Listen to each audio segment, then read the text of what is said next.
Hi everyone, good morning. Good morning, sir. Good morning. Good morning.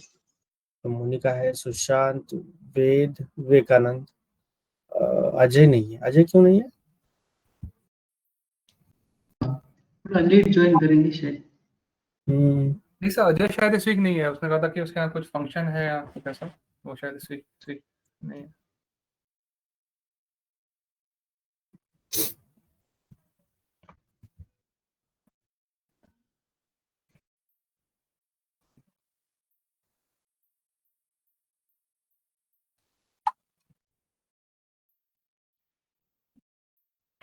ठीक है, चलिए वो रिकॉर्डिंग फिर देख लेंगे, हम आगे बढ़ते हैं।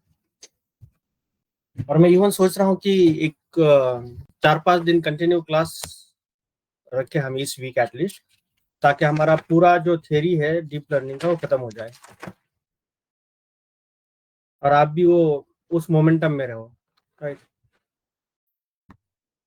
नहीं तो फिर गैप होता है तो पिछला जो भी कवर किया है मटेरियल एंड टॉपिक्स, वो फिर आप जल्दी समझ नहीं पाते कभी कभी। तो डीप लर्निंग थोड़ा सा वो ट्रिकी है।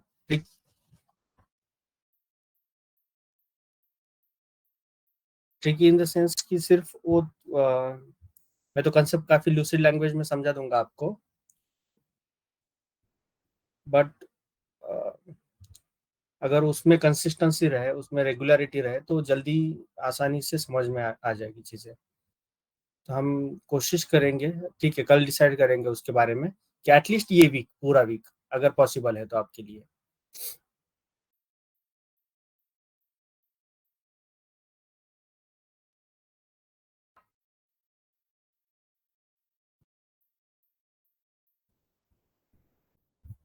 चलिए फिर से हम थोड़ा सा न्यूरल नेटवर्क समझ लेते हैं। पिछले बार तो देखा था हमने न्यूरल नेटवर्क की ट्रेनिंग कैसे होती है, क्या नहीं, वो सारी चीजें आज फिर से देखेंगे। बट आज देखेंगे हम मल्टी लेयर न्यूरल नेटवर्क की ट्रेनिंग कैसे की जाती है। पिछली बार जब हम देख रहे थे तो वो सिंपल न्यूरल नेटवर्क था, हैविंग वन हिडन लेयर। अब यहाँ पे देखो, अब मल्टीपल हिडन लेयर्स है।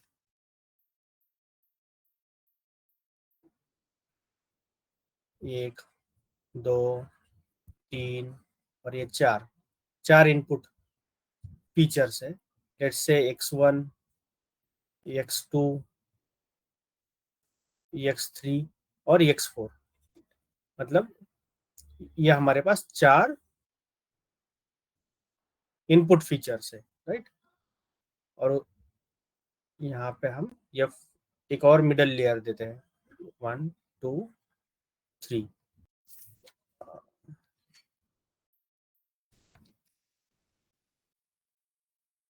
1, 2, 3, उसके बाद ये 1, 2 और उसके बाद ये सिंगल। तो ये हो गया अपना इनपुट लेयर बोलते हैं इसको हम न्यूरल नेटवर्क्स में। और ये न्यूरॉन्स है। ये क्या है?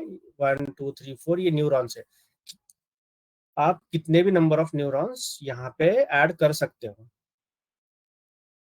जितना चाहो उतना। इनपुट लेयर में 4 न्यूरॉन्स, जितने इनपुट फीचर से उतने ही नंबर ऑफ न्यूरॉन्स ऐड करते हैं। ये थंब रूल है यहाँ पे।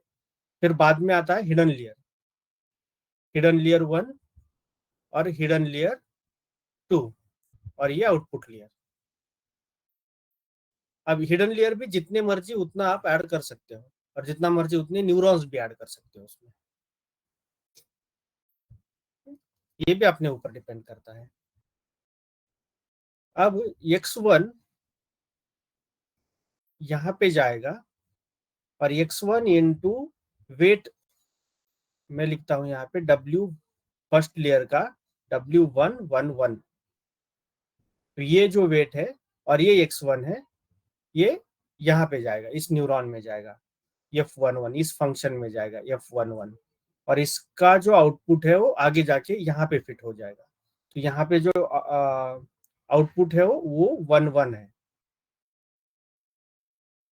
और यहाँ पे W सेकंड लेयर का 11 है ये।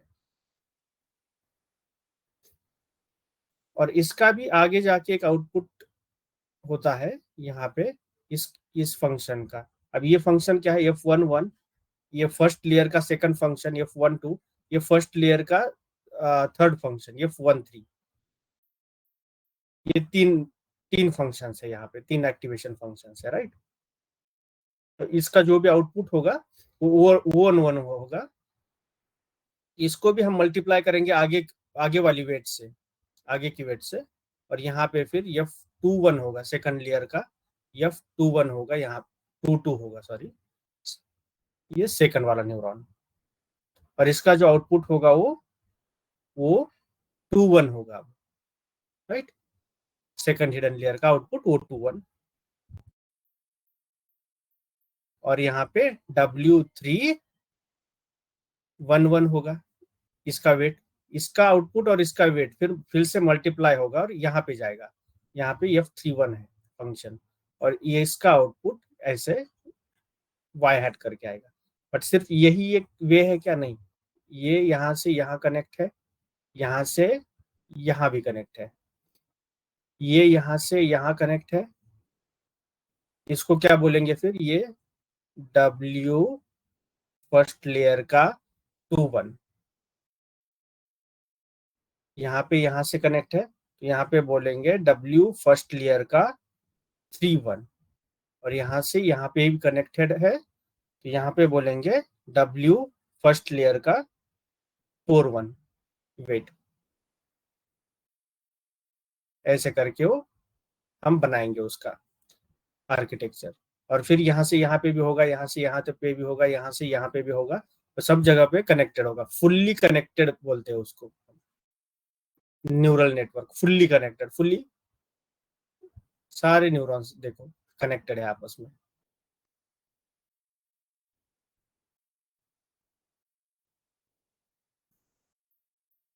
ये भी कनेक्टेड है। अब यहाँ पे O11 है आउटपुट, इसका आउटपुट क्या होगा, O12 होगा, इसका आउटपुट क्या होगा, O13 होगा। यहाँ पे ध्यान दो, अब जो भी मैं समझा रहा हूँ आज काफी काफी काफी ज्यादा इंपॉर्टेंट है।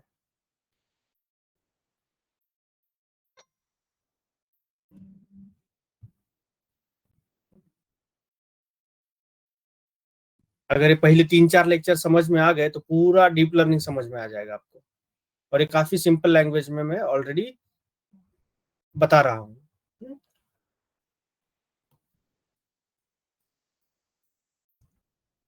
अब यहाँ पे क्या है, W11, right, x1 into W11, उसका आउटपुट आएगा यहाँ पे एक्टिवेशन फंक्शन में जाने के बाद उसका आउटपुट आएगा O11 आउटपुट और W11 2 कंबाइन हो जाएंगे, उसका आउटपुट आएगा O21, और O21 और W11 कंबाइन हो जाएंगे और वो कंट्रीब्यूट करेंगे यहाँ के आउटपुट पे, वो होगा W31। पर सिर्फ अकेला ये वाला चेन है क्या, इसको कंट्रीब्यूट करने वाला नहीं, यहाँ से भी आ रहा है, यहाँ से एक आ रहा है, यहाँ से आ रहा है, हर जगह से आ रहा है, तो इसलिए यहाँ पे भी एक आउटपुट है, आउटपुट O22 है, और यहाँ पे वेट क्या है, W21 थर्ड लेयर का, W321। तो अब इसको कंट्रीब्यूट कौन कौन करेगा, O31 को दो लोग कंट्रीब्यूट करेंगे, दो जगह से आ रहा है input, O21 into O113, O22 into W213, या फिर 321 बोलो, थर्ड लेयर का 21। तो ये दोनों मिलके इसको कंट्रीब्यूट कर रहे हैं, और ये जो आउटपुट है, output is nothing but our y hat, और वाई हैट क्या है, हमारा प्रेडिक्शन है। तो ऐसे करके हमें प्रेडिक्शन मिलता है, ये वाली ट्रेनिंग होती है internally multi layer neural networks में। मल्टी लेयर का मतलब ये हिडन लेयर मल्टीपल ऐड करें आप, ये एक से ज्यादा, तो उसको मल्टी लेयर बोलते हैं, और मल्टी लेयर यानी उसी को बोलते हैं हम DNN, डीप न्यूरल नेटवर्क। उसके अपोजिट होता है ANN। ANN क्या होता है, ANN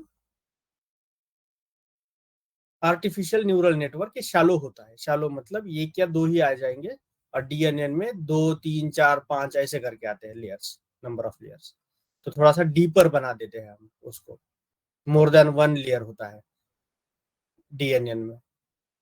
तो बस यही डिफरेंस है DNN और ENN का। आप बोलोगे कि फिर ये क्लासिफिकेशन के लिए होता है, रिग्रेशन के लिए होता है, कैसे कैसे, आगे का तो बताओ आप।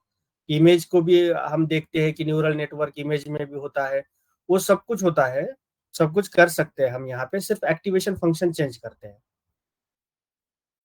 अब जैसे अगर रिग्रेशन आउटपुट है मेरा, तो यहाँ पे एक ही न्यूरॉन बनता है, और जो आउटपुट फंक्शन, ये जो फंक्शन है वो हम सिग्मोइड नहीं ले सकते, राइट, क्योंकि sigmoid belongs to logistic regression, और वो मतलब कि क्लासिफिकेशन का हो गया।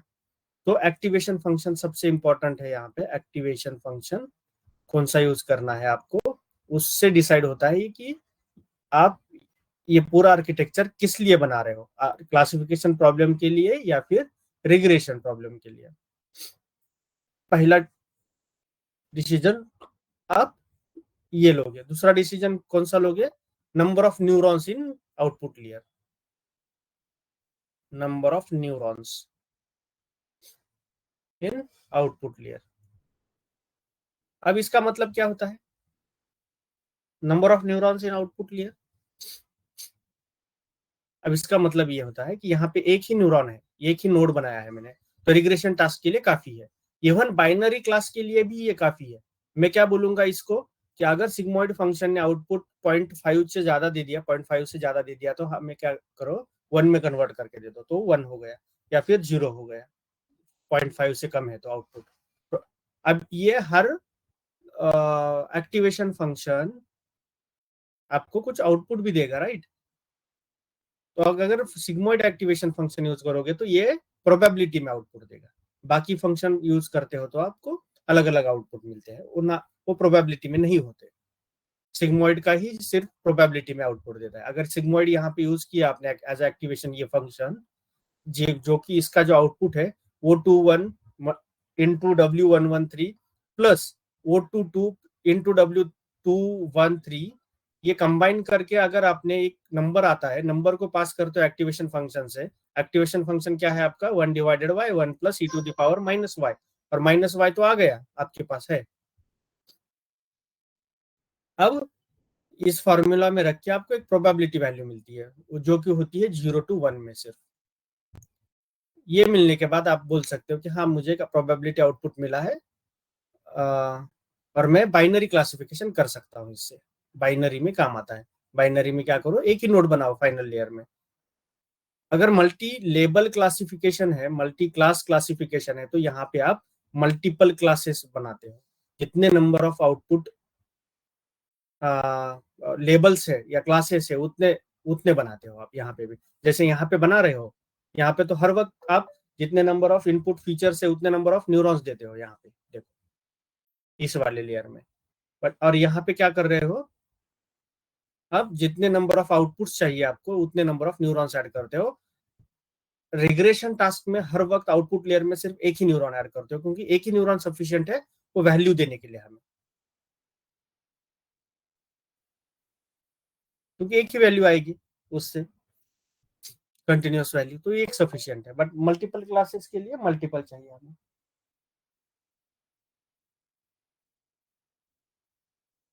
हो गया आपका न्यूरल नेटवर्क का आर्किटेक्चर और डिजाइन।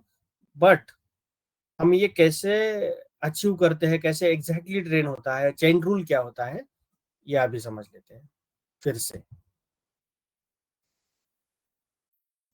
इसको फिर से समझेंगे सिंपल सिंपल आर्किटेक्चर में। बाकी आर्किटेक्चर नहीं मैं निकालूंगा अब, क्योंकि आपको पता चल गया है।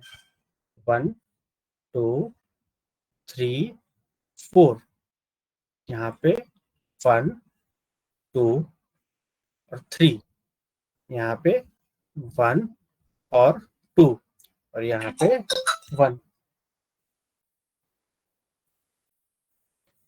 यहाँ पे आता है आपका x1 x2, ये फीचर है, राइट, x3 और x4, ये फीचर आ गया। जहां पे भी ना नहीं समझ में आता है तुरंत पूछा करो, ठीक है, क्योंकि ये कॉन्सेप्ट्स ये एक वीक काफी इंपॉर्टेंट होगा आपके लिए।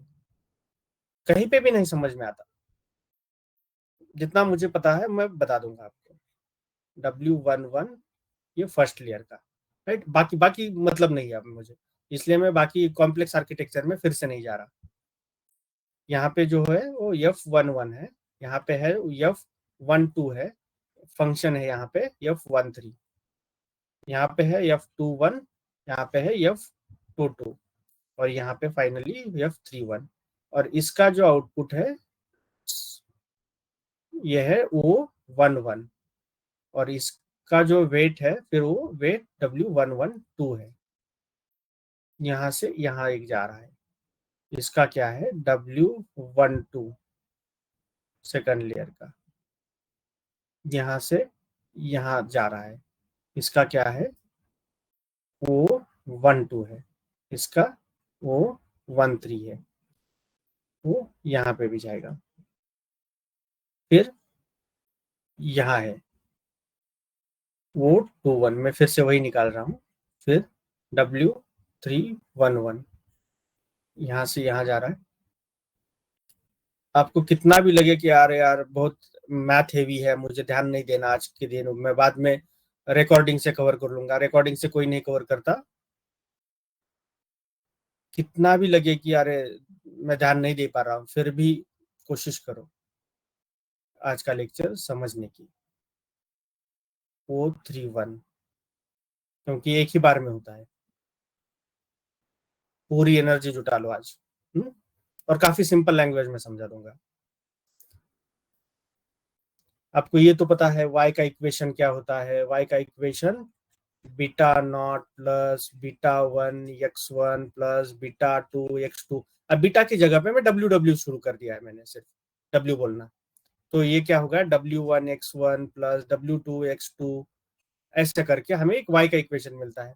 तो y ही तो चाहिए हमें, ये y ही तो चाहिए, तो हम ऐसे ऐसे करके आते हैं। आप ये कॉम्प्लेक्स थोड़ा सा आर्किटेक्चर बन गया सिर्फ।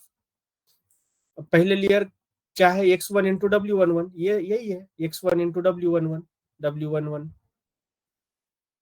उसका आउटपुट O11 आया, फिर O11 इंटू W11 2, उसका आउटपुट O21, इसका आउटपुट O31, बट उसको कंट्रीब्यूट करने के लिए और भी पाथ है, तो O31 इज नॉट जस्ट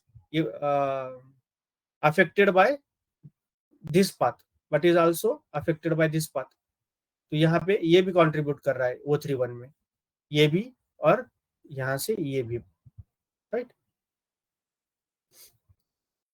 अब हम फाइनली यहाँ पे आने के बाद हम क्या करते हैं, लॉस कैलकुलेट। अब वाई हैट मिल गया हमें, वाई हैट मिलने के बाद हम लॉस कैलकुलेट करते हैं। लॉस मतलब क्या, एक्चुअल वाई क्या था, तो यहाँ पे फिर क्या होगा, लॉस कैलकुलेट होगा। अब यहाँ पे एक रैंडम वेट्स इनिशियलाइज होंगे शुरुआत में, रैंडम मतलब कुछ भी वेट्स, राइट, एक रैंडम नंबर आ जाएंगे, वो इनिशियलाइज होंगे, फिर ये इक्वेशन बनेगा और वाई हैट देगा हमें, एक प्रेडिक्शन देगा इस न्यूरल नेटवर्क का। वो प्रिडिक्शन हम क्या करेंगे, लॉस कैलकुलेट करने के लिए यूज करेंगे। अब लॉस कैसे कैलकुलेट करेंगे, y minus y hat whole square से लॉस करेंगे। तो यहाँ पे क्या होगा हमारा aim is to reduce this loss, right, reduce this loss. अब ये लॉस को रिड्यूस करना है तो हम क्या करेंगे, यूज ऑप्टिमाइजर यूज करेंगे। लॉस को रिड्यूस करना है तो हम ऑप्टिमाइजर यूज करेंगे। One of such optimizer is gradient descent. आपको पता है gradient descent optimizer, gradient descent. अब ग्रेडियंट डिसेंट क्या करता है, यहाँ पे हमने ऐसा कुछ सीखा था, राइट, कि यहाँ से वो यहाँ आने की कोशिश करता है तो लॉस कम करने की कोशिश करता है, ये लॉस है। ऑप्टिमाइज कौन कर रहा है, ये एल्गोरिदम कर रहा है, ग्रेडियंट डिसेंट यहाँ पे। अब डीप लर्निंग में सिर्फ ग्रेडियंट डिसेंट नहीं है, वहां पे सिर्फ ग्रेडियंट डिसेंट था मशीन लर्निंग में। यहाँ पे आपको एडम मिलेगा, बाकी भी काफी सारे मिलेंगे, हम आगे जाके वो भी देख लेंगे। स्टोकास्टिक ग्रेडियंट मिलेगा, वो क्या होता है, वो सब कुछ देख लेंगे हम। बट पहले तो ये कंसेप्ट क्या होते हैं, तो ये ऑप्टिमाइजर से जाएगा, राइट, ये लॉस। फिर ऑप्टिमाइजर क्या करेगा, आपको पता है अब ये ऑप्टिमाइजर क्या करता है। ये optimizer gradient descent will find out optimum weight through back propagation. अब ये ऑप्टिमाइजर क्या करेगा, ऑप्टिमाइजर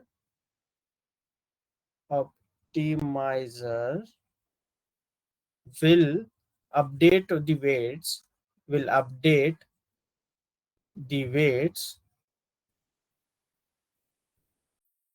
थ्रू बैक प्रोपोगेशन। अब फिर से वो वापस तो जाना पड़ेगा उसको, बैक बैक प्रोपोगेशन।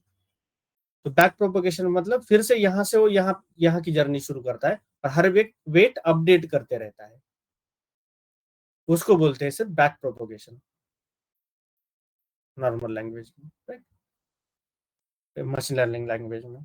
तो वेट अपडेशन का फॉर्मूला क्या है ये भी हमें पता है, W new equals to W old minus learning rate into derivative of loss with respect to derivative of old weight. इन ओल्ड वेट लेते हैं minus learning rate into derivative of loss, इसका लॉस का derivative with respect to derivative of old weight, W old.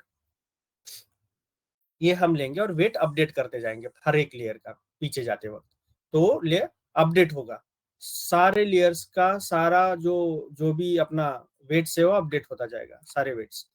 अब फिर से forward propagation शुरू करेगा, फॉरवर्ड मतलब फिर से वो इस टाइप यहां से यहां जाएगा फिर से। और अब वेट एडजस्ट हो गए हैं, तो वेट एडजस्ट हो गए हैं इसका मतलब वो ये वैल्यू चेंज हो रही है फाइनल आउटपुट मेरा।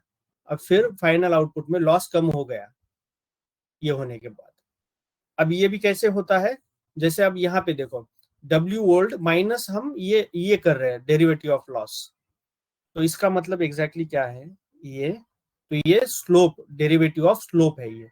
अब यहाँ से अगर ये वाला स्लोप है तो ये निगेटिव स्लोप है, तो निगेटिव स्लोप का मतलब ये एक्चुअली ये अगर आपका यहाँ पे है शुरू हो रहा है ये पूरी टर्म, और यहाँ से यहाँ जाना है आपको, ये वेट जो है वो फिर बढ़ाना पड़ेगा आपको, राइट।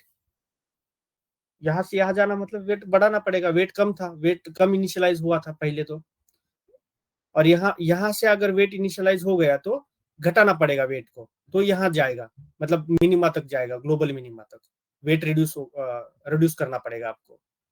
अब ये होता कैसे है, जैसे यहाँ पे ये निगेटिव साइड है ये वाली, तो निगेटिव साइड में वेट अगर आ गया यहाँ पे तो ये हमें बढ़ाना है, राइट, इसकी वैल्यू, वेट की वैल्यू अगर कम है तो बढ़ानी है। अब ये निगेटिव स्लोप है, निगेटिव स्लोप का क्या होता है, W ओल्ड माइनस यन लर्निंग रेट इनटू, ये होल टर्म निगेटिव होती है, निगेटिव कुछ तो नंबर आएगा, निगेटिव नंबर, वो निगेटिव निगेटिव पॉजिटिव होता है फिर बाद में, और पॉजिटिवली ये ऐड होता है, W ओल्ड फिर होगा W old plus this term sum term, तो ये फिर W ओल्ड में ऐड होती है। तो ऐड होने के बाद W न्यू जो होता है वो पुराने से ज्यादा होता है, पुराने से ज्यादा हो गया मतलब ये एक स्केल के ऊपर आपको पता है ज्यादा होता है मतलब यहाँ पे आ जाएगा, फिर यहाँ पे आ जाएगा, फिर यहाँ पे आ जाएगा, और फाइनली यहाँ पे आ जाएगा।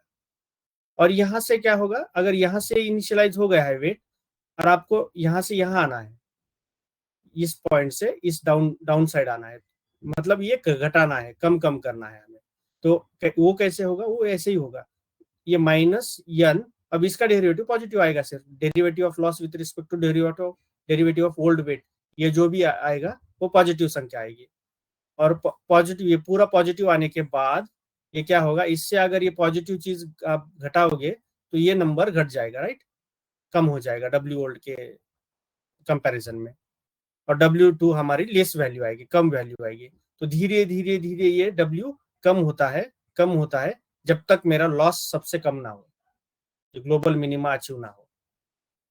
और एक बार ये हो गया तो हम वो वही आउटपुट लेते हैं फिर फाइनली उतने तक का ही, और ये हर इपॉक में वो ये थोड़ा थोड़ा थोड़ा थोड़ा रिड्यूस होता है, तो इपॉक काफी जरूरी होते हैं।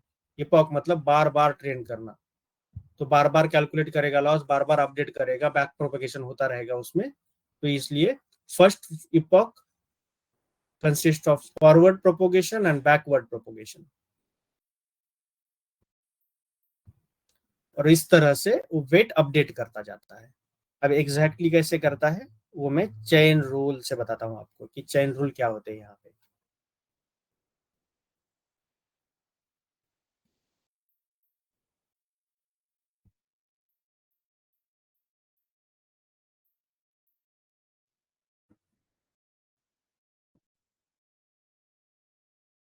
अब एग्जैक्टली आउटपुट ये कैसे हमें मिल रहा है। अब बैक प्रोपोगेशन कैसे होता है। अब लॉस पता चल गया हमें, लॉस क्या होता है, loss equal to summation of i equal to 1 to n y minus y hat होता है लॉस होल स्क्वायर उसका। तो बैक प्रोपोगेशन में क्या होता है, इन बैक प्रोपोगेशन मतलब वापस जाना, राइट। ट्रेनिंग हो गई फॉरवर्ड ट्रेनिंग, अब backward training, back propagation, we update the weights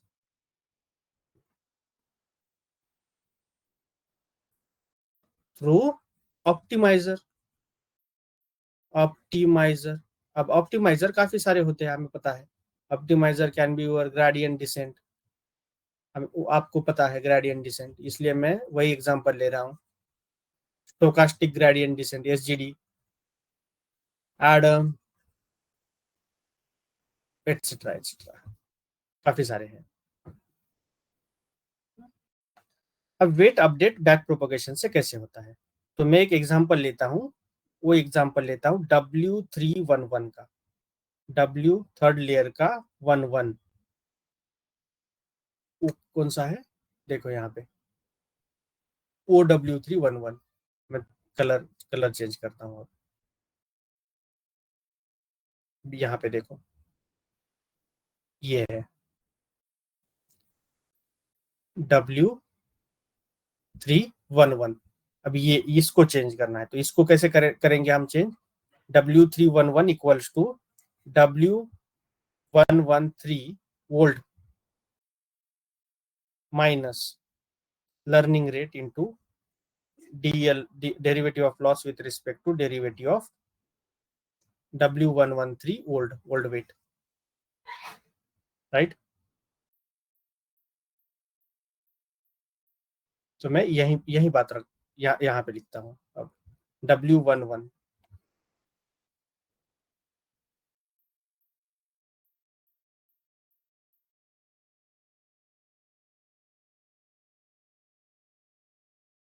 अब शुरू हो गया हमारा बैक प्रोपोगेशन। बैक प्रोपोगेशन में मैं सिंपल ये लिख रहा हूँ जो कि आपको भी पता है। अब W11 थर्ड लेयर का न्यू वेट कैसे आएगा, ऐसे आएगा W113 old minus learning rate into derivative of slope with respect to derivative of old weight W11 old. ये आ गया आपका। बट यहाँ पे क्या है कि ये कैसे कैलकुलेट करना है, ये टर्म, ये स्लोप वाली टर्म,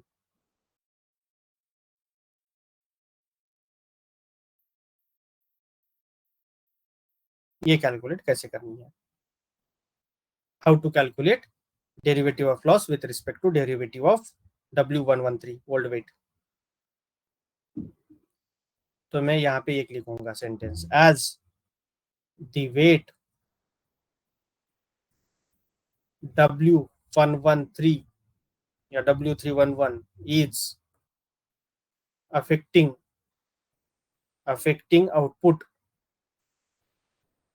कौन सा आउटपुट अफेक्ट कर रहा है, पिछले फिगर में फिर से एक बार देखो, कौन सा आउटपुट अफेक्ट कर हो रहा है इससे, O31 O31, ये वाला आउटपुट, ये देखो यहाँ पे ये वाला जो आउटपुट है वो अफेक्ट हो रहा है इससे। तो हम क्या करेंगे, कैसे फाइंड आउट करेंगे इस टर्म को, O31 is affecting the output O31, so therefore derivative of loss with respect to derivative of old weight equal to derivative of loss as it is divided by derivative of O31। अब क्योंकि वो उसका affect कर रहा है, तो derivative of O31 divided by derivative of W113, ऐसे करके वो कैलकुलेट होता है। अब इसी अगर ये कैंसिल कर दिया, इसको रिमूव कर दिया, इसके साथ डेरिवेटिव ऑफ O31 कट हो गया, तो ये यही बचा। तो अब ये इसको ऐड करना, इसका मतलब ये चेन रूल है।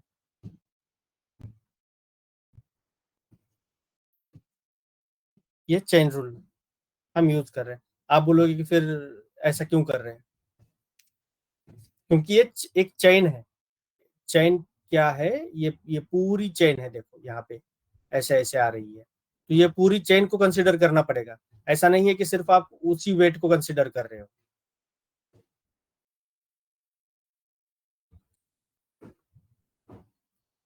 तो इसलिए हम अब ये और एक हम एग्जाम्पल लेंगे।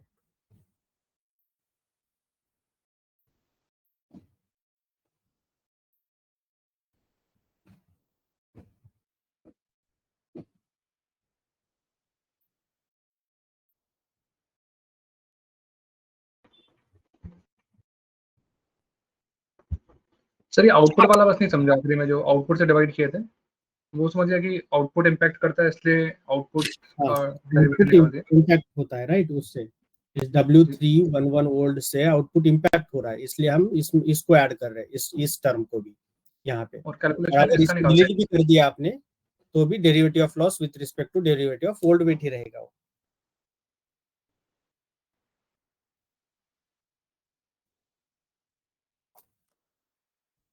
राइट, अब ये क्यों यूज होता है? आप बोलोगे कि इतना सिंपल एग्जांपल है तो ये डायरेक्टली क्यों नहीं किया? अब आपको वही समझाने जा रहा हूं मैं। और एक चीज,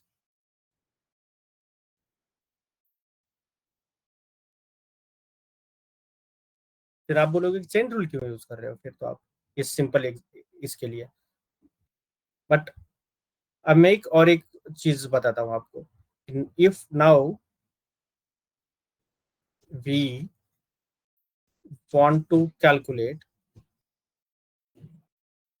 W321, so it is impacting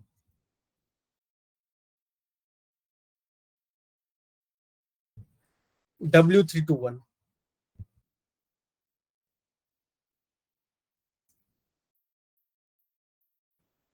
this वाला, ये वाला कैलकुलेट होगा W321।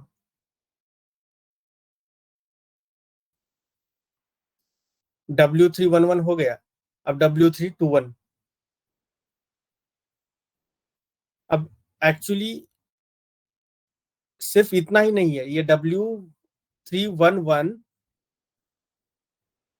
ये इम्पैक्ट कर रहा है O31 को, बट O31 सिर्फ W11 को इम्पैक्ट नहीं कर रहा है, ये W113 को इम्पैक्ट नहीं कर रहा है, वो इस वाले रूट को भी इम्पैक्ट कर रहा है। तो हमें ये वाला रूट भी लेना है, अब कंसिडर करना है।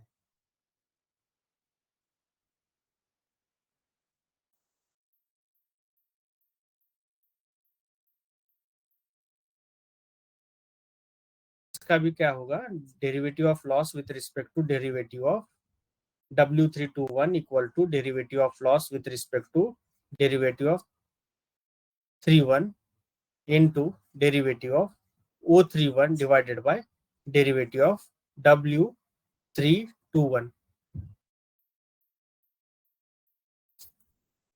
ये चेन रूल बन गया। अब ये आपने ये भी कैलकुलेट किया है, ठीक है, सॉरी,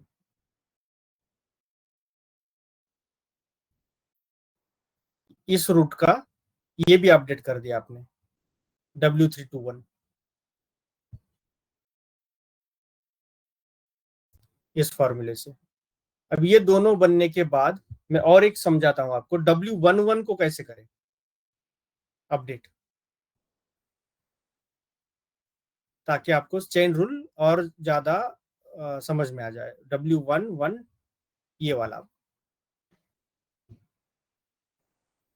अब इसको अपडेट करेंगे, बट इसको अपडेट करने के लिए एक तो ये रूट है और दूसरा ये रूट है, राइट।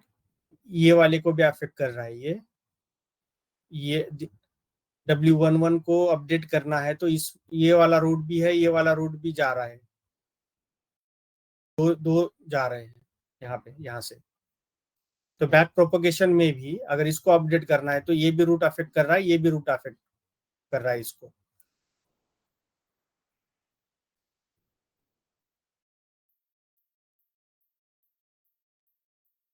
थोड़ा सा अब और कॉम्प्लेक्स होती जा रही है अब ये चेन रूल की, ये चेन रूल का इक्वेशन। यहाँ पे देखो, नाउ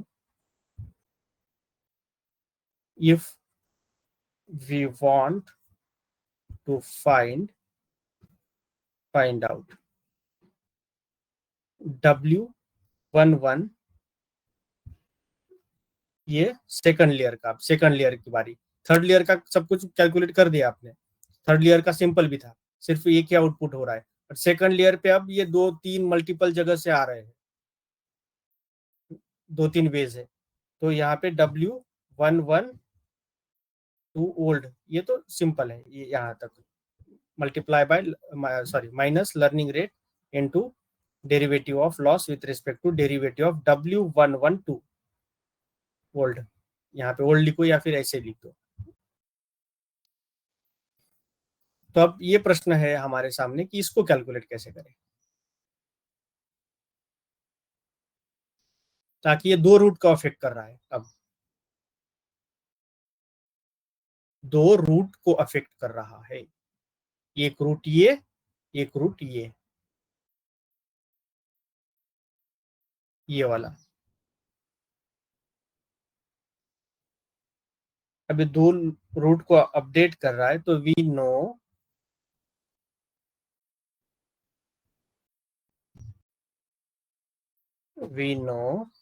O31, ये फाइनल आउटपुट इज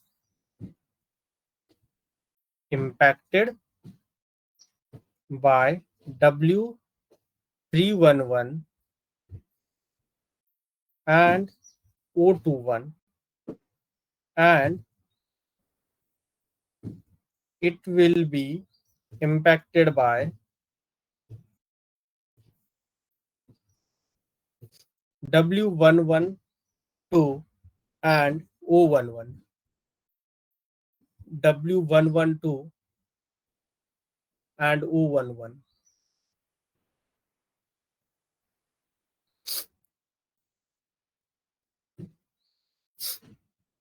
तो O31 is impacted by, O31 क्या बोल रहे हैं हम कि O31 this O31 is impacted by W311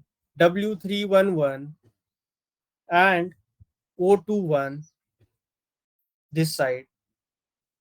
It will also be impacted by W321. It will be impacted by W2, sorry, this one, W211 and O11.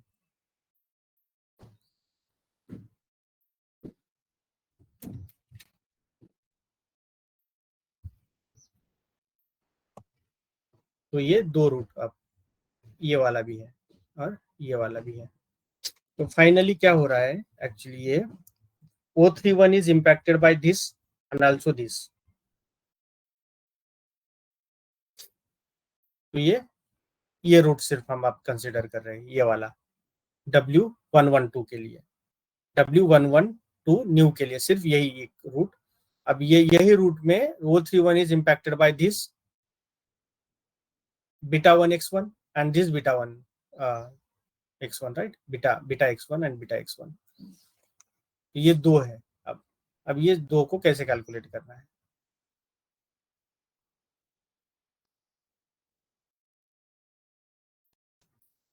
तो हमें क्या calculate करना है, derivative of loss with respect to derivative of W11 second layer का।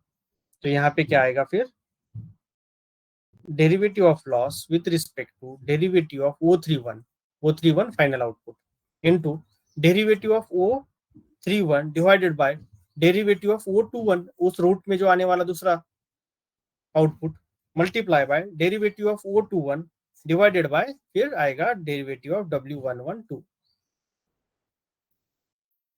एक root ये एक root है। अब सेकंड रूट क्या है, एक तो ये रूट है, ये रूट हमने कवर किया।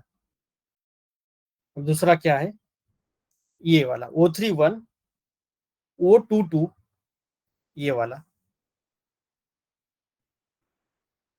O22 वाला, वो नहीं, और बाद में डायरेक्ट O11 W12 हाँ ये 12 वाला। सेकंड लेयर का। ये रूट एक अफेक्ट हो रहा है यहाँ पे, एक सेकंड पाथ ये है। तो फर्स्ट पाथ का ये आपने दे दिया कैलकुलेट करके। अब ये वाला एक रूट है यहाँ तक जाने वाला, तो इसको एक अपडेट करना है आपको। अब यहाँ पे फॉर्मूला कैसा होगा उस रूट का, उसमें सिर्फ ऐड करना है आपको इसको। अब ऐड कैसे करेंगे आप, derivative of loss with respect to derivative of O31, second route शुरू हो गया हमारा, multiply by derivative of O31 divided by derivative of O22। अब 21 की जगह पे 22, क्योंकि वो नीचे से जा रहा है, अब दूसरा रूट पकड़ा उसने, इनटू डेरिवेटिव ऑफ O22 ये same divided by derivative of W122। ये 112 था, 112 था, अब 112 और 11, देखो यहाँ पे चेंज क्या हो रहा है। ये W12 अब ले लिया हमने, क्योंकि ये रूट एक आ गया पिक्चर में। इस वेट को अपडेट करना है, तो ये वेट ये दो रूट को अफेक्ट कर रहा है,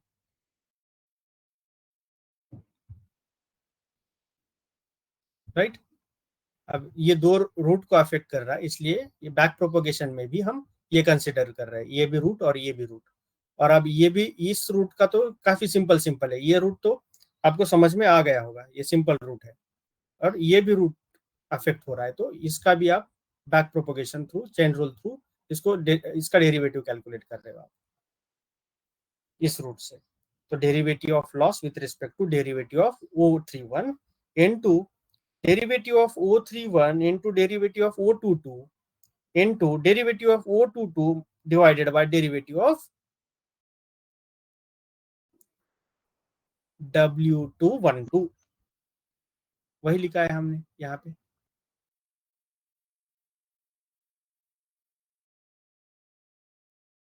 डेरिवेटिव ऑफ W212,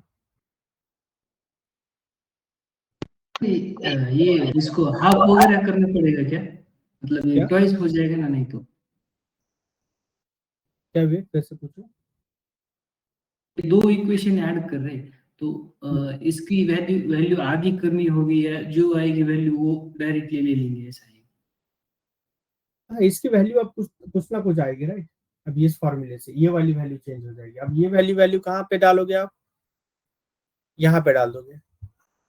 अब ये वैल्यू यहाँ पे आने के बाद ये जो भी है कम होगा या बढ़ेगा।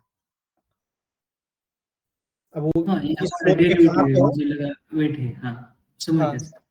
ये पूरा ये टर्म आपकी क्या आप कैलकुलेट कर रहे हो उस बड़े लंबे चेन रूल से, ये वाली चीज कैलकुलेट कर रहे हो आप।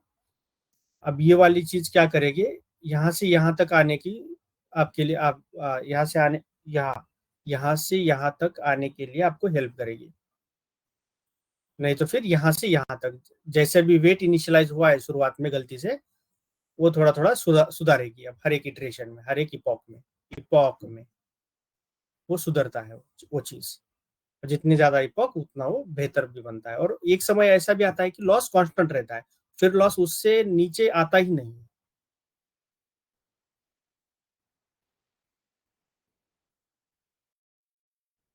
लॉस कांस्टेंट रहने के बाद ये अपडेट नहीं होता है सर? नहीं, फिर नहीं होता, अपडेट ही नहीं होता। लॉस कम ज्यादा कांस्टेंट होता है, कभी कभी बढ़ भी जाता है, फिर वो इधर जाने लगता है इस साइड धीरे धीरे कभी कभी। नहीं तो फिर ऐसे घूमने लगता है। अगर एन की वैल्यू आपने थोड़ी सी भी बढ़ा दी लर्निंग रेट की, तो फिर मिस करता है ये वाला पॉइंट, लॉस वाला।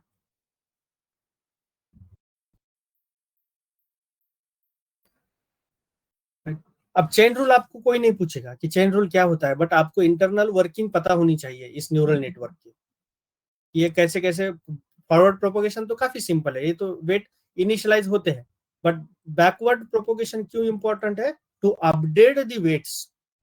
Why to update the weights, to reduce the loss. Why to reduce the loss, to increase the accuracy. सब इंटरकनेक्टेड है। Why to use chain rule, in back propagation we use chain rule to update the weights.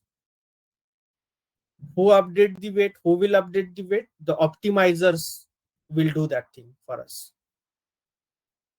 Optimizers, gradient descent optimizer will do will update the weights through back propagation.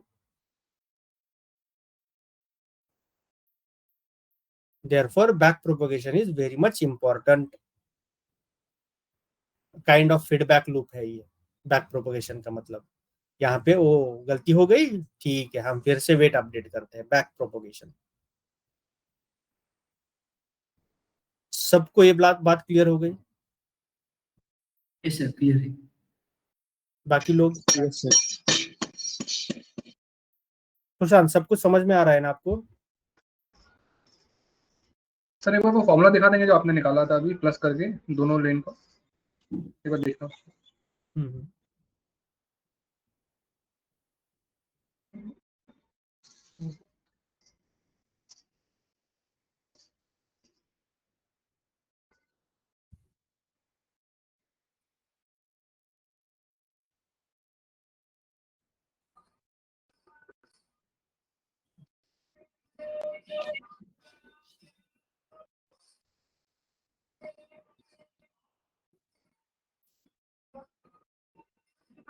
ठीक है sir, ठीक है, मतलब जो भी output आ रहा है उसके पहले वाला आउटपुट से उसको डिवाइड करते जाएंगे और से एक्सपांड करते जाएंगे।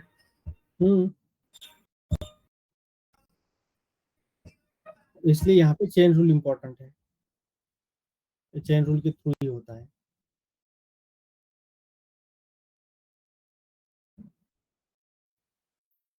अब ये जो भी एक एक्स है फीचर हमारा, वो अब इसको वेट अटैच हो रहा है, वेट अटैच W11 होने के बाद, ये वेट अटैच होने के बाद x इंटू W अटैच होने के बाद ये क्या हो रहा है, यहाँ पे एक्टिवेशन फंक्शन में जा रहा है, फंक्शन में, और इसका एक आउटपुट आ रहा है O। तो ये फंक्शन क्या है, it can be sigmoid, it can be ReLU, it can be anything, any function. तो ये फंक्शन क्या होता है, एक्चुअली हमारे न्यूरॉन को एक्टिवेट करना है कि नहीं करना है वो डिसाइड करता है, न्यूरॉन को ये फायर करना कि नहीं करना है। क्योंकि यहाँ पे ये x इंटू डब्ल्यू आने के बाद ये तैयार होता है y का इक्वेशन, लगभग y equals to beta not plus beta 1 x1। तो यहाँ पे सिंपली बायस प्लस W1 x1 एक ही है यहाँ पे x, इसलिए मैंने WX लिखा था। अब सिर्फ ये y है। अब अगर y को एक्टिवेशन फंक्शन में न डालते हुए अगर ऐसे आगे भेज दिया तो एक प्रॉब्लम होती है, सारे आउटपुट फिर लीनियर रिग्रेशन के आउटपुट हो जाएंगे। ये तो लीनियर रिग्रेशन का फॉर्मूला है। अगर एक्टिवेशन फंक्शन नहीं है हमारे इसमें, y मिलने के बाद हम y को एक्टिवेशन फंक्शन में भेज देते हैं और फिर जाके आउटपुट निकलता है। तो अगर y डायरेक्टली भेज दिया आपने तो हर वक्त वो रिग्रेशन का ही आउटपुट देता जाएगा आपको,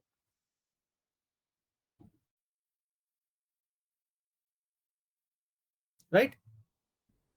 और फिर पॉजिटिव वैल्यू भी हो सकती है और निगेटिव वैल्यू भी हो सकती है, क्योंकि आपको पता है वेट कैसे अपडेट हो रहे हैं बैक प्रोपोगेशन में, और निगेटिव वैल्यू आ गई तो y की, वो भी हो सकता है, वो एक चौथा ड्रॉबैक है उसका। बट यहाँ पे इसलिए करते हैं हम एक्टिवेशन फंक्शन से, मतलब उसको पास करते हैं ताकि हमें हर बार लीनियर रिग्रेशन का आउटपुट ना मिले। अगर मुझे क्लासिफिकेशन प्रॉब्लम चाहिए तो क्लासिफिकेशन प्रॉब्लम के लिए यूज करना है तो हमें इसको y को एक्टिवेशन फंक्शन में डालना पड़ेगा। Activation function is nothing but 1 plus, ये अगर मैंने सिग्मोइड एक्टिवेशन फंक्शन यूज किया तो उस केस में सिग्मोइड का फॉर्मूला क्या होगा, 1 divided by 1 plus e to the power minus y होगा, और ये मुझे प्रोबेबिलिटी में देगा आउटपुट। अब ये जो आउटपुट आएगा वो प्रोबेबिलिटी में आएगा, इसलिए ये काफी जरूरी है एक्टिवेशन फंक्शन यूज करना। मैं आता हूँ वहां तक, एक्टिवेशन फंक्शन भी मैं समझाता हूँ आपको एग्जैक्टली क्या होता है, और फिर मैं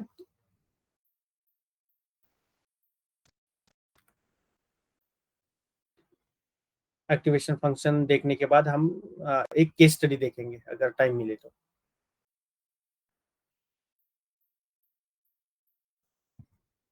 अब मैंने आपको समझा दिया कि एक्टिवेशन फंक्शंस क्यों जरूरी है, right, why we need activation function. तो एक्टिवेशन फंक्शन क्यों जरूरी है? एक्टिवेशन फंक्शन डिसाइड्स, ये डिसाइड करता है, decides whether a neuron, F वाला जो फंक्शन है, एफ एफ लिखता था मैं, राइट, वो नथिंग बट एक्टिवेशन फंक्शन है। उसका आउटपुट जो भी आता है W इंटू एक्स, वो आउट फंक्शन से हम उसको पास करते हैं एक फंक्शन थ्रू, और उसका आउटपुट आता है O one one, O two one, इस टाइप। ये एक्टिवेशन फंक्शन अब पढ़ रहे हैं हम कि एक्टिवेशन फंक्शन क्या होते हैं। तो ये they will decide whether a neuron should be activated और not, should be activated or not by calculating weighted sum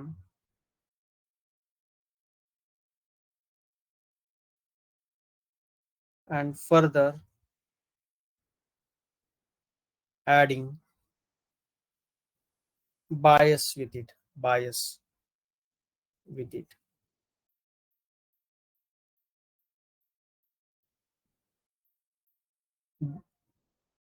And the purpose is to introduce non-linearity into the output.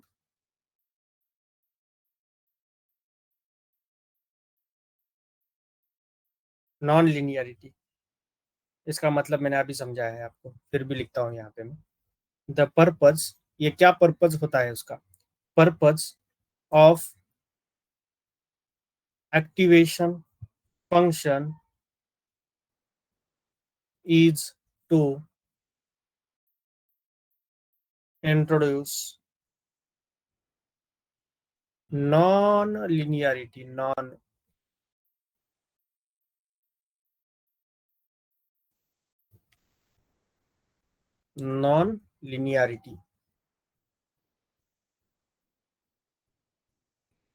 non-linearity into the output of neuron.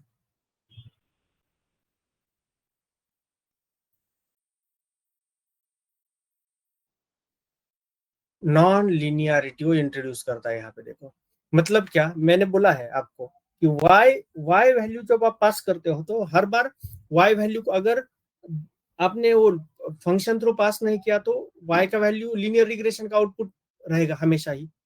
y equal to beta not plus beta one x one, मतलब w1x1 into plus sorry w2x2, ऐसा ही रहेगा वो, मतलब वो linear रहेगा। Non linearity add ही नहीं कर सकते आप। तो हमेशा आपको लीनियर प्रॉब्लम ही सॉल्व करने के लिए यूज करना पड़ेगा फिर neural network. Non linear problem solve नहीं कर सकते, क्लासिफिकेशन प्रॉब्लम सॉल्व नहीं कर सकते। तो ये एक्टिवेशन फंक्शन का यूज ही ये है कि आप we can introduce non linearity into the output of neuron. इसको हम एक्टिवेशन फंक्शन थ्रू पास करते हैं, एक्टिवेशन ऑफ वाई बोलते हैं उसको। तो उसका फॉर्मूला क्या आता है फिर? 1 divided by 1 plus e to the power minus y. अगर ये यूज किया तो activation function, there are many activation functions. मैं अभी 2 मिनट में आपको एक दो तीन समझाता हूँ, फिर बाद में हम कल कंटिन्यू करेंगे एक्टिवेशन फंक्शन से। तो वी नो राइट कि neural network has neurons that work in correspondence of weight and bias and their respective activation function. In neural network, we should update the weight and biases of the neuron on the basis of errors of the output. This process is called backpropagation, and activation functions make backpropagation possible since the gradients are supplied along the error to update the weights and biases. थोड़ा सा technical हो गया but आपको theory पता है normal language में, जो अभी आपने सबने पढ़ी वही है, वही थोड़ा सा हेवी लैंग्वेज में हमने बताया अभी आपको।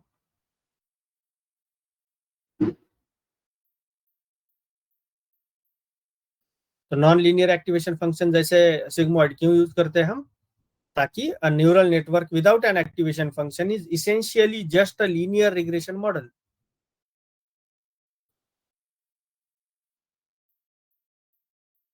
तो इसलिए एक्टिवेशन फंक्शंस काफी जरूरी है।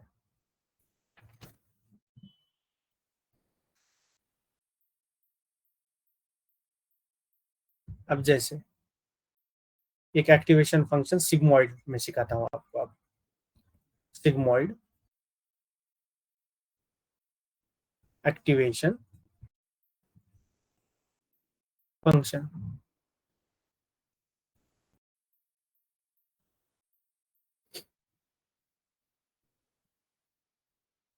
सिग्मॉइड एक्टिवेशन फंक्शन अब दिखता कैसे है? सिग्मॉइड आपको पता है, वो भी इस टाइप दिखता है वो। यहाँ पे 0.5, यहाँ पे 1 पॉइंट, ये वाला 1, ये 0। तो ये सिग्मॉइड फंक्शन है। 0.5 के ऊपर अगर प्रोबेबिलिटी मिले तो हम उसको 1 में कन्वर्ट कर देते हैं, 0.5 से कम मिले तो उसको 0 में कन्वर्ट कर देते हैं। But sigmoid activation function will give us a output between 0 and 1 only। एक 0 and 1 में प्रोबेबिलिटी में आउटपुट देता है 0.59 पॉइंट, वो तो हम बाद में कन्वर्ट करते हैं। 0.59 दिखा तो 1 में कन्वर्ट कर देते हैं, 0.39 दिखा तो 0 में कन्वर्ट कर देते हैं। बट उसका एक्चुअल आउटपुट हमें प्रोबेबिलिटी में मिलता है 0 to 1 में। और उसका ये लगभग हम क्लासिफिकेशन प्रॉब्लम के लिए ये यूज करते हैं जनरली। आउटपुट लेयर में ये यूज करेंगे हम। आउटपुट लेयर में अगर क्लासिफिकेशन प्रॉब्लम है तो आप क्या करोगे? सिग्मॉइड एक्टिवेशन फंक्शन यूज करोगे सिर्फ आउटपुट लेयर में। इनर लेयर में आप कोई भी यूज करो, उतना वो मैटर नहीं करता, बट आउटपुट लेयर का काफी मैटर करता है। यहाँ पे अगर क्लासिफिकेशन टास्क है और आपने रेलू दूसरा फंक्शन यूज किए तो फिर वो आपको प्रोबेबिलिटी में आउटपुट देगा, वो तो फिर लीनियर रिग्रेशन वाला आउटपुट देगा ही नहीं, 0 to 1 में देगा। और आप सैलरी प्रेडिक्ट कर रहे हो और आपको सैलरी 0 to 1 में आ रही है, तो चलेगा क्या? नहीं चलेगा। इसलिए आर्किटेक्चर बनाते समय हमें वो ध्यान रखना है। वो आयता बनाया आता है वैसे, उतना भी माइन्यूट डिटेल्स के ऊपर आप नहीं भी ध्यान दिया तो भी चलेगा। सिर्फ आपको ये लॉजिक पता होना चाहिए कि कैसे कैसे यूज करना है, कहाँ से नेटवर्क उठाना है। वो हम आयता ही कहीं से पार्टिकल से उठा देते हैं, सिर्फ इनपुट फीचर्स हमारे पास अलग होते हैं तो उतने नंबर ऑफ न्यूरॉन्स ऐड करते हैं, आउटपुट फीचर्स अलग होते हैं उतने नंबर ऑफ न्यूरॉन्स ऐड कर देते हैं, बस। बाकी एज इट इज रखते हैं न्यूरल नेटवर्क में लगभग। ये रियल टाइम काम करते हैं हम काफी स्क्रैच से नहीं बनाते। सिमिलर प्रॉब्लम उठाते हैं, कहीं से मिल जाता है कैगल बिगल से, मीडियम आर्टिकल से, वहां से उठाओ और उसी को मॉडिफाई करो अपने यूज केस के अकॉर्डिंग, राइट। अब इसका फंक्शन का फॉर्मूला क्या है? अब 1 divided by 1 plus e to the power minus y। अब हर एक आउटपुट, हर आपका जो आउटपुट है वो इस फंक्शन से जाएगा, वो फाइनल आउटपुट देगा आपको। जैसे y इक्वल टू क्या होता है? Summation of y equal to 1 to n wi(xi) plus bi, ये फॉर्मूला है आपका, राइट। अब ये क्या करेगा? ये एक्टिवेशन फंक्शन में जाएगा, आपके एक्टिवेशन फंक्शन ऑफ y में जाएगा। और अगर ये एक्टिवेशन फंक्शन y में जाता है तो 0 to 1 में प्रोबेबिलिटी मिलेगी आपको। इफ आउटपुट इक्वल टू 1, अगर आउटपुट इक्वल्स टू 1 है, so that indicates that the neuron will gets activated. The neuron will gets activated. And if the output is 0, neuron will not get activated. So if the neuron will get activated, it will transfer its signals, and that is helping us to recognize the final output.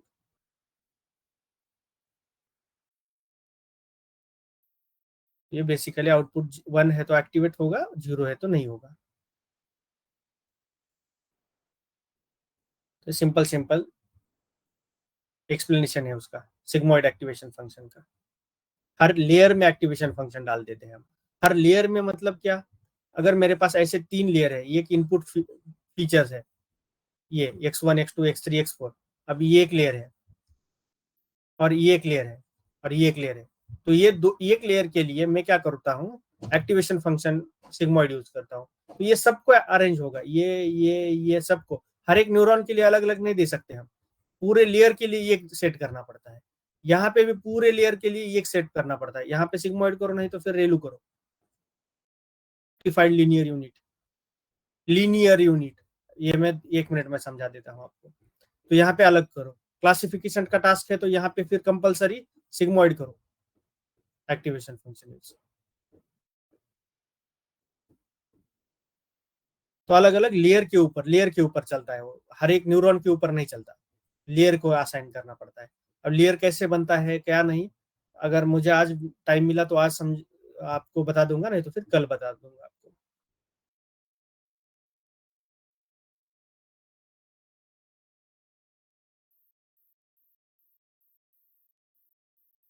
अब दूसरा एक activation function आता है, रेलू बोलते हैं हम, rectified linear unit, रेलू। अब ये जनरली बोल रहा हूं मैं, ये रिग्रेशन के लिए हम यूज करते हैं फाइनल लेयर में।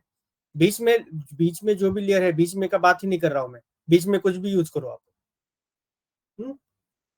बट फाइनल में हम फाइनल लेयर में रिग्रेशन टास्क के लिए रेलू यूज करते हैं जनरली। अब रेलू का मतलब क्या होता है, रेलू एक्चुअली ये इक्वेशन ये इस टाइप आता है, बनता है।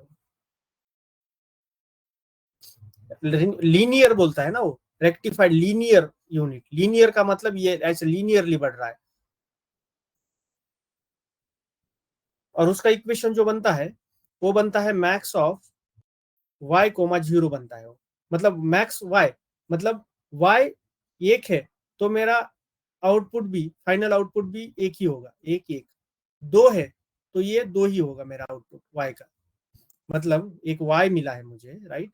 y कैसे मिला है, y equal to summation of i equal to 1 to n wi xi plus bi, मतलब वही है वो equation, beta not plus beta 1 x1 beta 2 x2 beta 3 x3 जगह पे ये समेशन कर दिया सबका, तो वही है बेसिकली।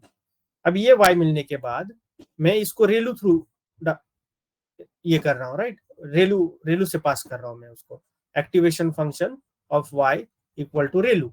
अब रेलू क्या बोलता है कि y को क्या करो, मैक्सिमम ऑफ y लिखो, मैक्सिमम ऑफ y है तो y लिखो, पॉजिटिव है तो, मतलब क्या, पॉजिटिव कोई भी एक वैल्यू है, y की वैल्यू 100 आ गई तो एक्टिवेशन फंक्शन भी क्या करेगा, 100 ही वैल्यू देगा आपको। 200 वैल्यू आ गई तो 200 वैल्यू देगा आपको, y की वैल्यू 200 है तो फाइनल भी वैल्यू इस फंक्शन से अगर मैंने पास किया इस वैल्यू को तो वो भी 200 ही देगा, क्योंकि वो लीनियरली बढ़ रहा है, लीनियर है उसका आउटपुट। अगर 100 है तो भी 100 ही होगा,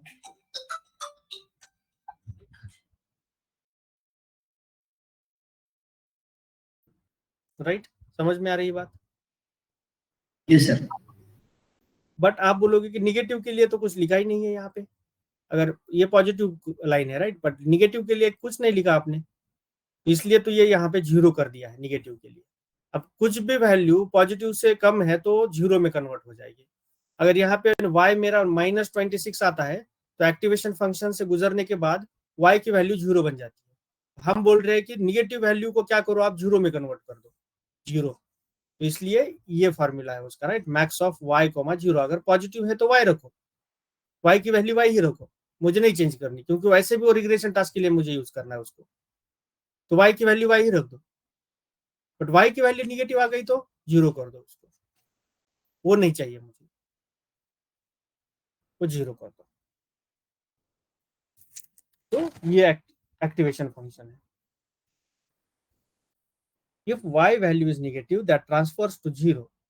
If my y value is positive, that will transfer to that particular positive value. So this activation function can be used in linear regression, and we can this activation function in hidden layers in case of classification problem. तो classification के लिए तो मैंने जैसे बोला कि कुछ भी यूज करो आप हिडन लेयर के लिए तो चलेगा, क्लासिफिकेशन के लिए है तो ये आप मिडल लेयर में डाल सकते हो ये एक्टिवेशन फंक्शन, तो वैसे का वैसे ही रहेगा वो आउटपुट।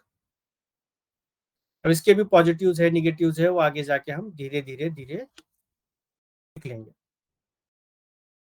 Positive negative point.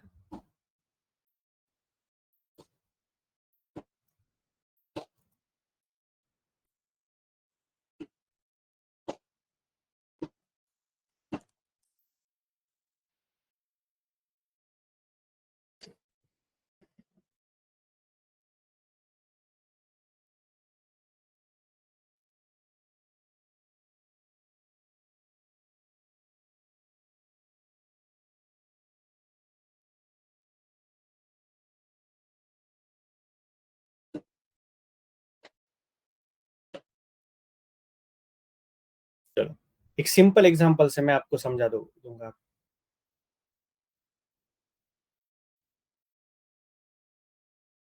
यहाँ पे एक प्रॉब्लम सॉल्व करना है। प्रॉब्लम में पूछा है कि सेल्सियस टू फ़ारेनहाइट में हमें कन्वर्ट करना है। सेल्सियस टू फ़ारेनहाइट मतलब क्या, F equal to C into 1.8 plus 32 कर दो, राइट। C into 1.8 plus 32। अब ये फॉर्मूला आपको तो पता है, ये फॉर्मूला है, बट हमें ये मशीन लर्निंग थ्रू करना है।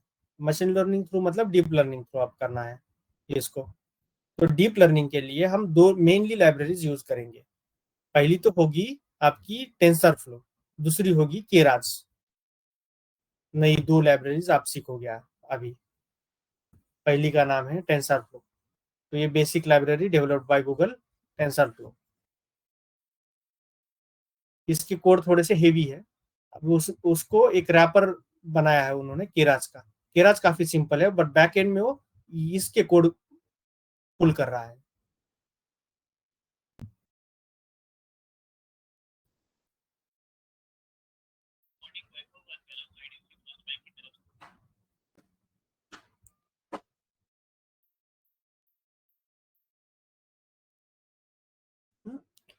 अब इसके अलावा बाकी भी काफी है, कैफे, थियानो, पाइटॉर्च, काफी सारे फ्रेमवर्क्स है। शायद पाइटॉर्च हम देख लेंगे, ये फ्रेमवर्क काफी इंपॉर्टेंट है इसके बाद।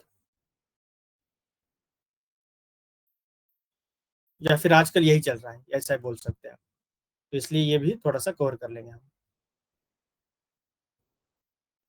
शुरुआत इससे करेंगे, केरास और टेंसर फ्लो से। तो हमें पता है ये फॉर्मूला, ये कन्वेंशनल फॉर्मूला है। तो बेसिकली यही करना है हमें। एक इनपुट है और इनपुट डिग्रीज में होता है, तो आउटपुट फ़ारेनहाइट में होना चाहिए। तो इसलिए अब यहाँ पे TensorFlow as TF import कर रहे हैं हम लाइब्रेरी। टेंसर फ्लो नई लाइब्रेरी आ गई, right. TensorFlow as TF। उसके बाद numpy as NP import logging. अब लॉगिंग पढ़ लो, एक बार मैंने बोला भी था आपको पढ़ने के लिए, फिर से अभी आज भी बोल रहा हूँ। अब यहाँ पे देखो,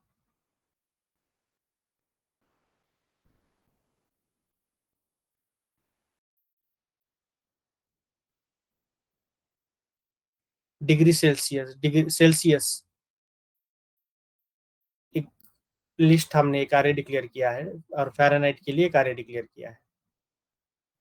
तो -40 है तो 40 -40 रखो, -10 है तो 14 कर दो, 0 है तो 32 करो फ़ारेनहाइट, 8 डिग्री है तो 46 फ़ारेनहाइट करो, 15 है तो 59 करो, 22 डिग्री सेल्सियस है तो 79 कर दो, 38 है तो 100 कर दो फ़ारेनहाइट।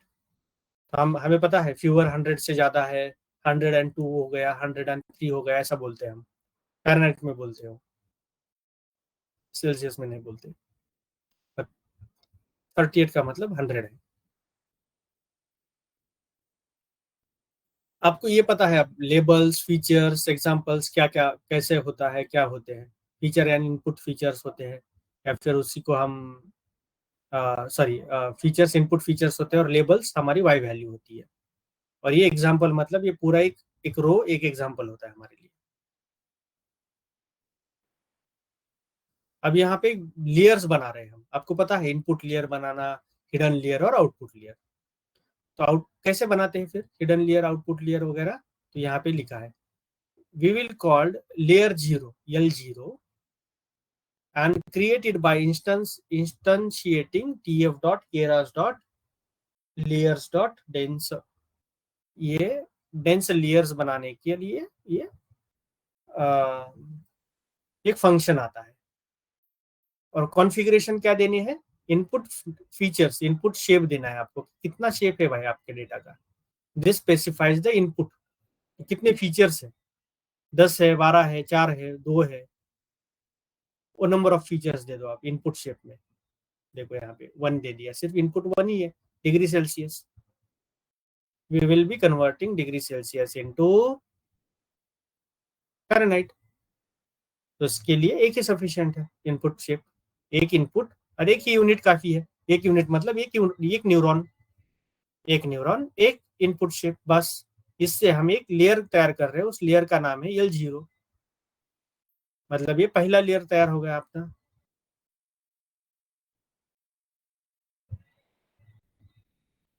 ये वाला, ये यहाँ पे 4 है, x1 x2 x3 x4, उसकी जगह पे सिर्फ एक ही बनाया है, क्योंकि एक ही इनपुट वेक्टर इनपुट फीचर है हमारे पास और उसको उस लेयर का नाम दे दिया L0 हमने। तो यूनिट क्या है? This specifies number of neurons in the layer. Number of neurons मतलब number of units equal to number of neurons होते हैं। तो ये और ये हमेशा सेम ही रहेगा, ये और ये नंबर, क्योंकि number of neurons equal to number of unit input features.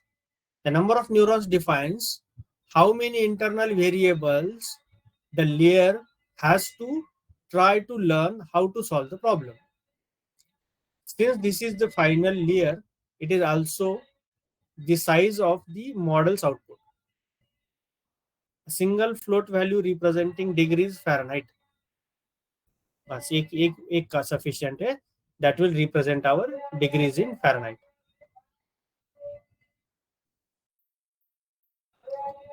तो एक ही बना दिया हमने। फिर असेंबल लेयर्स इनटू मॉडल। तो क्या करो, ये लेयर सारे क्या करो, असेंबल करो मॉडल में।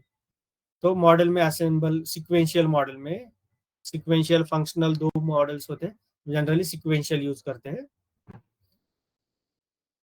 Once layers are defined they need to be assembled into a model.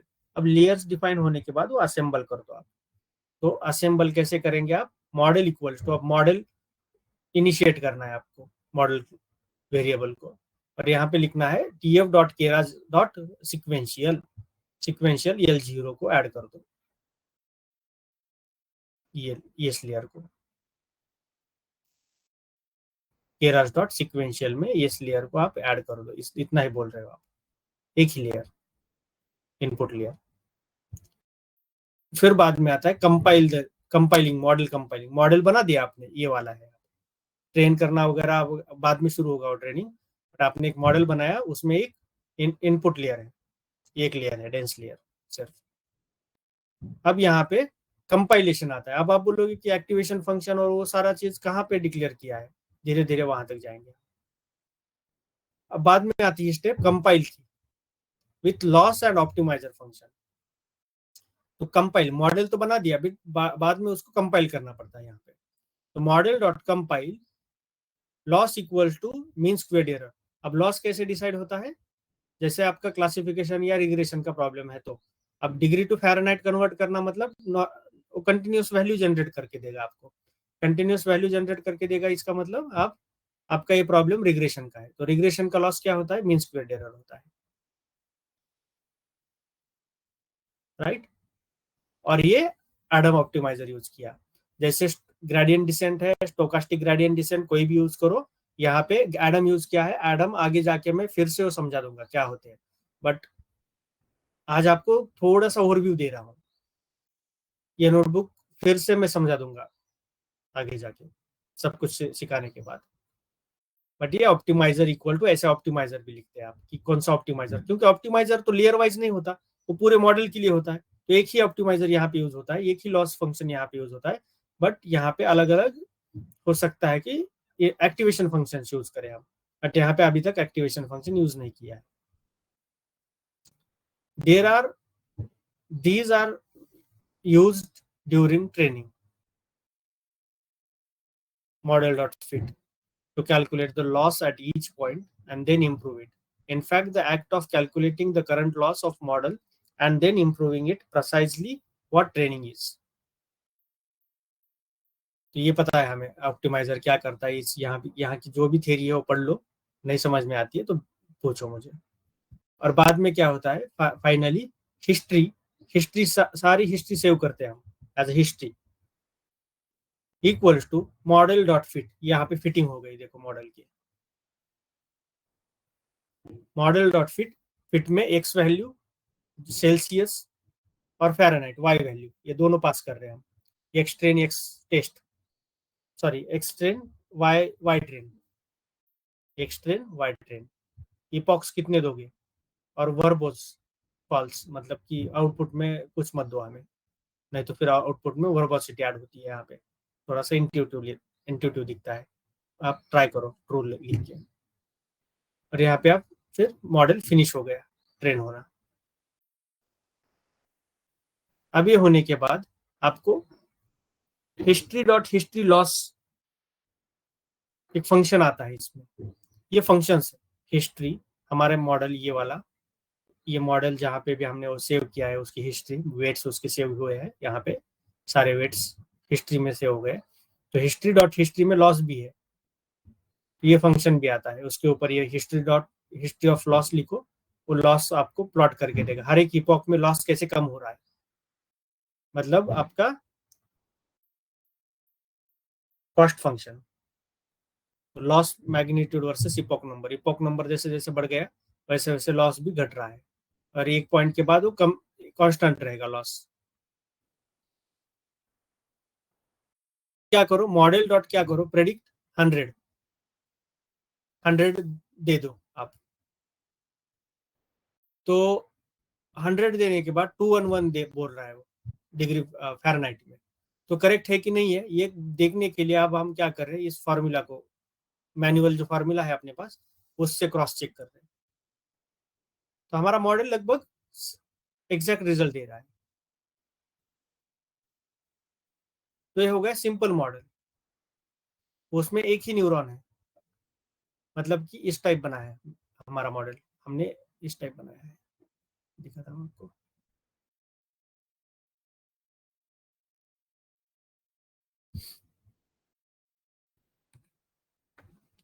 ये एक्स है, ये न्यूरॉन है, और ये आउटपुट है। विदाउट एक्टिवेशन फंक्शन बनाया हमने उसको, आपकी मर्जी कैसे बनाना है। जनरली हम एक्टिवेशन फंक्शन यूज करते हैं, बट यहाँ पे without activation function directly output, क्योंकि क्यों यूज नहीं किया एक्टिवेशन फंक्शन, वैसे भी हमें लीनियर चाहिए आउटपुट, ये प्रॉब्लम ही लीनियर है, ऐसा है वो प्रॉब्लम। अगर x की वैल्यू इतनी है तो y की वैल्यू इतनी है, x की वैल्यू इतनी है तो y की वैल्यू इतनी है, वैसे भी लीनियर चाहिए, तो हमने यहाँ पे यूज नहीं किया लीनियर। वैसे भी ये लीनियर प्रॉब्लम है और रिग्रेशन है, इन दो कारणों की वजह से हमने ये यहाँ पे एक्टिवेशन फंक्शन यूज नहीं किया है सिंपल न्यूरल नेटवर्क में। सिर्फ यहाँ पे x है, यहाँ पे w है, और ये आउटपुट दे रहा है, और एक बायस टर्म ऐड हो गई है।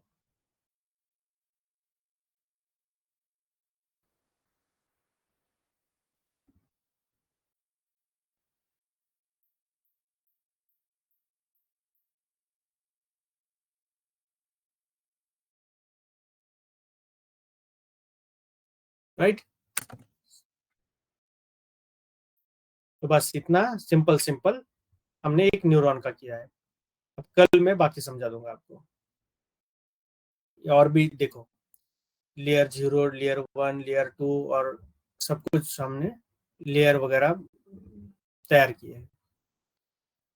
ये थोड़ा सा आगे जाके मैं एक्सप्लेन कर दूंगा इसको, बट आज का क्लियर है सबको?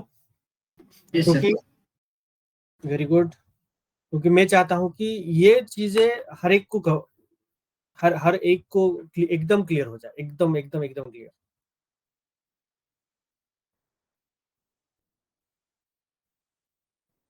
वेद क्लियर है? हाँ सर क्लियर है, एक बार वो लास्ट वाला पोर्शन में एक बार फिर से देख लूंगा रिकॉर्डिंग में, क्लियर है वैसे।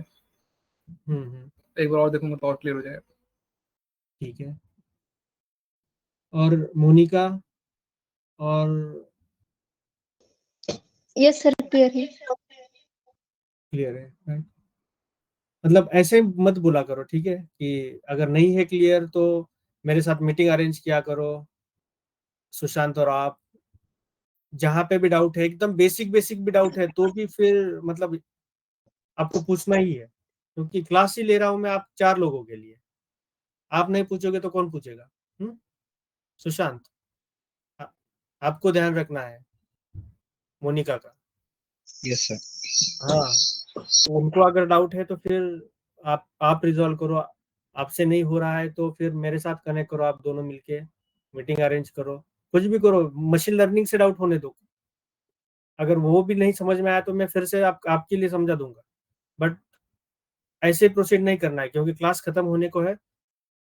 आपके रिज्यूमे में आप हेल्प करूंगा प्रिपेयर करने के लिए, आप इंटरव्यू देना शुरू करोगे तो आप वो क्रैक भी करोगे अगर सारे डाउट्स क्लियर हो गए तो। अभी आपके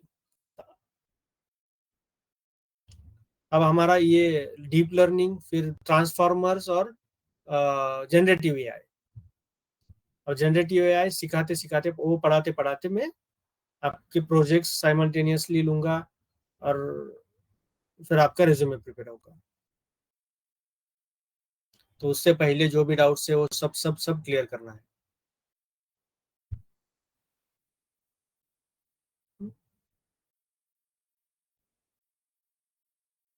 चलो फिर मिलते हैं कल, और कल डिसाइड करेंगे कि पूरी वीक क्लास लेंगे कि नहीं लेंगे हम। अगर किसी को, हाँ पूछो भाई। इसकी रिकॉर्डिंग भेज सकते हैं क्या? हाँ हाँ, रिकॉर्डिंग भेज अभी,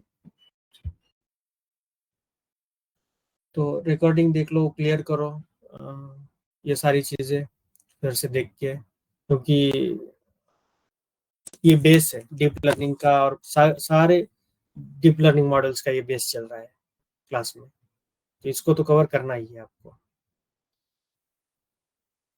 और मैं ये चाहता हूँ कि एटलीस्ट ये पूरा वीक हम एटलीस्ट एक घंटे के लिए मिले, और पूरी जो ये थ्योरी है डीप लर्निंग की वो खत्म हो जाएगी फिर। ठीक है, मिलेंगे कल सुबह 10:15 बजे फिर से। हे नोट्स गिटअप पेज आहे ना सर? काय सुशांत? नोट्स म्हणजे गिटअप आहेत ना डीप लर्निंगच्या? या नोट्स माझ्याकडे ऍक्च्युअली नाही आहेत, मला मी ते आहे तेवढंच काढलेले आहेत माझ्या नोटबुक वरती, तर तुम्हाला ते सायमल्टेनियसली लिहून घ्यावं लागतील, एकतर मी जे जे लिहून द्यायलो आता इथून पुढं, नाहीतर ते माझ्याकडे येऊन सगळं झाल्यानंतर तुम्हाला झेरॉक्स काढून घ्यावं लागेल।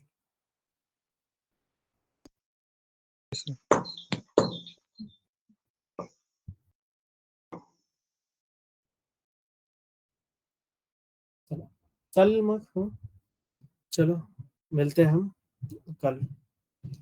Thank you guys, bye bye. Thank you sir.